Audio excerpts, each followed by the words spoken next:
شارك الفنان سعد المجرد صورة له عبر حسابه بإنستغرام برفقة النجمة السويدية اليونانية إيلي أفرام الشهيرة بأدوارها في السينما البوليودية.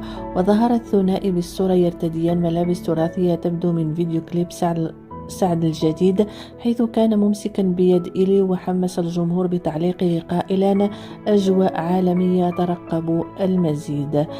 تجدر الإشارة بأن الأغنية هندية عربية بعنوان هم دول.